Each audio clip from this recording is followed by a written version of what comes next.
Masih bersama kami di Presisi Pagi, sebagian AS kembali dilanda gelombang panas meski tak se-ekstrim sebelumnya.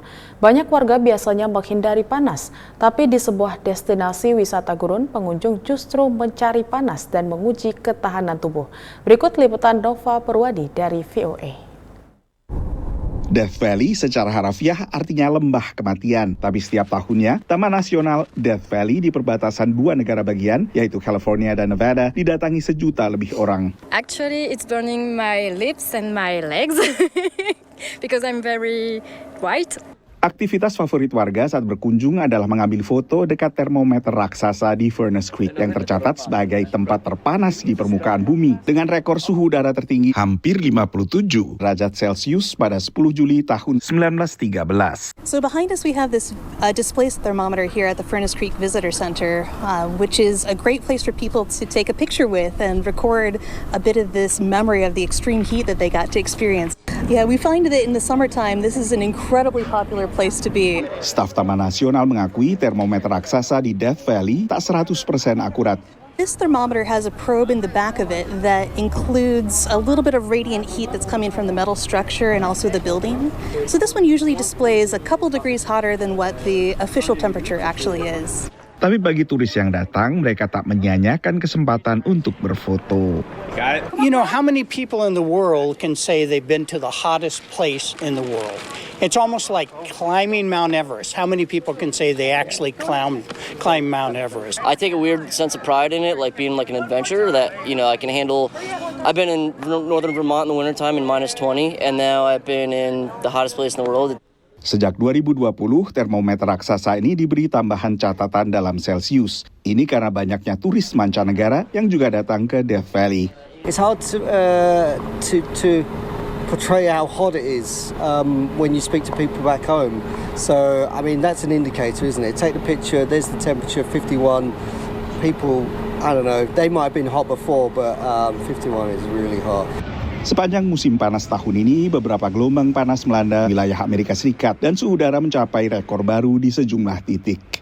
July is definitely one of the hottest months, but I would say the length of heat is definitely something that we're starting to see happen more often with each coming summer. We're having lengthier heat waves with temperatures that are challenging records, so it just feels like every year it's getting hotter and hotter.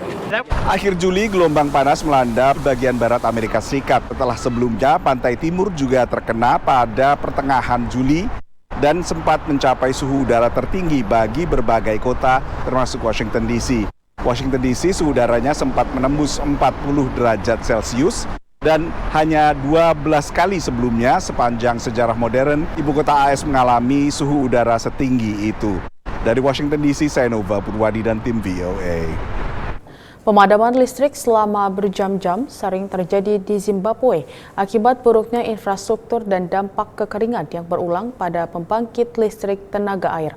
Untuk membantu negara ini, program pembangunan PBB atau UNDP memasang panel surya di ribuan puskesmas milik pemerintah.